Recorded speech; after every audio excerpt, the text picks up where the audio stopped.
Baruch Hashem, Shalom Aleichem. Friends, BeEzrat HaShem, we want to start a new series where we're going to ask you a question, right? And you give us an answer.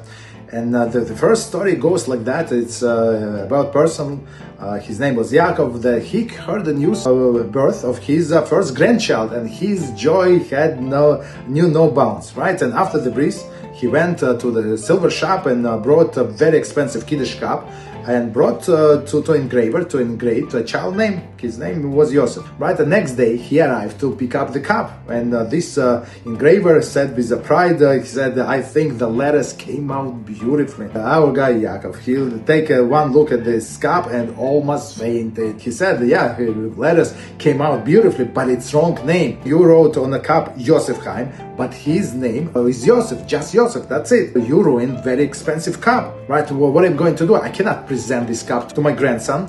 And the engraver started apologizing profusely, and he said, "Look, today's 13th of Elul, it's Yortzeit of Ben Ish Chai, and his name was Yosef Chaim, and we spoke in the shul a lot about it. So this name Yosef Chaim got stuck in my head." And Yaakov realized it was honest mistake, and he did not demand this person to replace a very expensive Kiddush cup. And of course, the engraver did not demand the money for his work, because in a sense he ruined the cup. So two religious Jews take it as it is and just part their ways. Few days later, Yaakov gets a phone call from his worried son and says, "Father, something happened. The baby fell suddenly ill. We had to rush him to the hospital. He's in critical condition." So I called the big tzaddik of our generation, and we decided, based on the advice of this tzaddik, add a second name, right, Chaim, as a sgula for recovery of the baby. And now his name is Yosef Chaim. And soon after the child was recovered, the grandfather went back to his break front, right, and took the Kiddush cup and looked at it, and it was amazing, right? So now,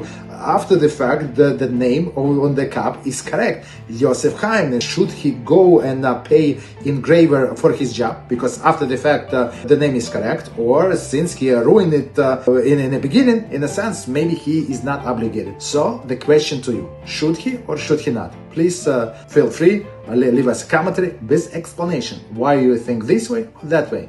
LevLeib and be holy.